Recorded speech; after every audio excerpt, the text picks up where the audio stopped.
Okay, so we're just going to do a start up on my 1942 Harley WLA.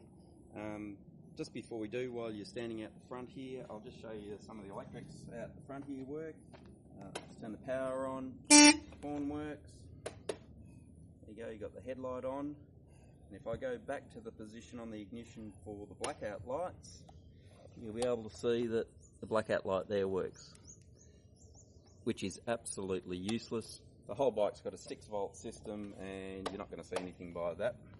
But anyway, it's all there. So just before we start it, you need to sort of go through a bit of a procedure, and if you get it right and get all the settings right, the bike usually starts very easily, and if you don't, it's never going to start. So the first things we want to check, make sure it's in neutral. There's no cutouts or anything on this thing, so if I try to kick it while it's in gear, it'll just go forward and fall off the stand. Make sure the clutch is disengaged, so there's the foot clutch, that's sort of in the disengaged position, so like you're going. We've got the clutch down here, the choke down here. I'm just going to put it, I think I put it on the 3rd notch. It hasn't been started for quite a while, this bike. There's 4 notches. But I'm going to put it on the 3rd one, which will just richen up the mixture just to get it started. Once it starts, I'll shut that choke off straight away. So if you come around this side, Tommy, we've got all that going. The next thing that we'd want to do is to set the ignition timing. Now, that's operated by the left-hand handlebar here on the grip. Now, that's the fully advanced position. That's the fully retarded position. If you tried to start it when it's fully retarded like that, which is where you sort of have it when it's idling, the bike's very likely to kick back. And if it's fully advanced like that, it's sort of firing early in the cycle, and because the engine's running so slow, it just actually won't catch and take off. So you need it sort of about halfway, so we'll put that halfway there, so that's good. What we'll do now is just turn the ignition on.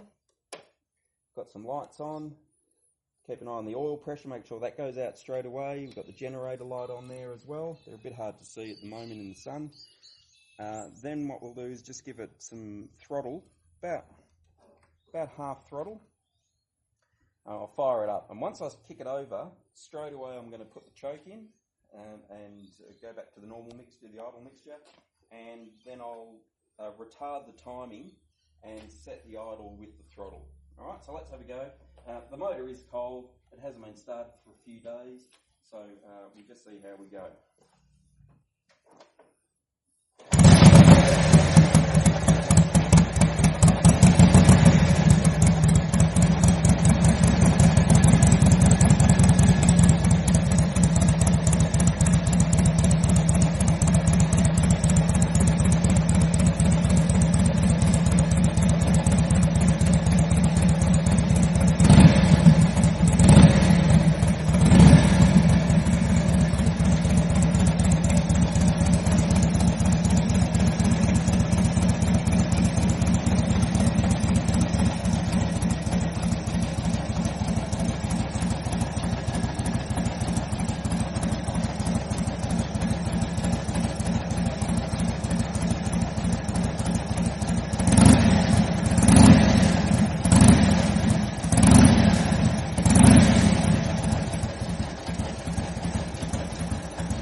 Okay, so